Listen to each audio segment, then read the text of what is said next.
Hello, welcome to my channel once again.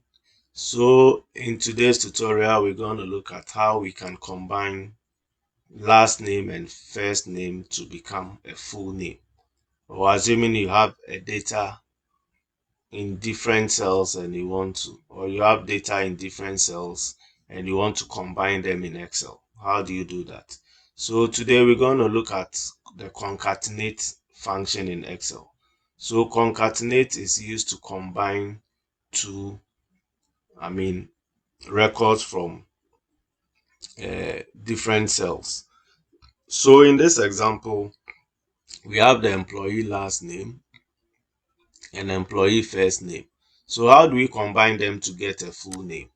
So basically, as I said, we're going to use the concat. So we have the concat, and Excel has two of the functions.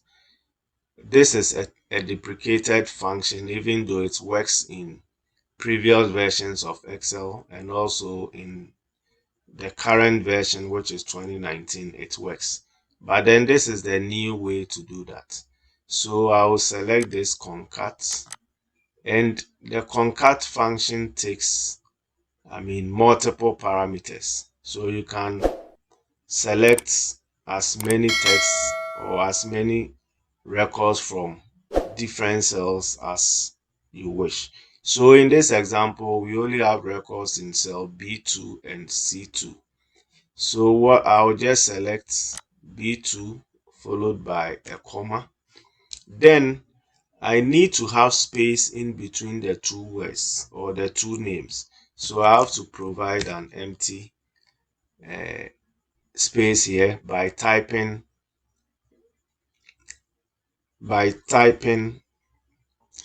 two inverted commas with space in between them, followed by another comma. Then I select this, or quotation marks. This is quotation marks. Enter. So this gives me what? The full name combined. So I will just double click to apply across. So basically, this is how you can use the concatenate function to combine two names in Excel. Please let me hear your thoughts in the comment section, and also don't forget to subscribe to this channel. Thanks for watching, and see you in the next video.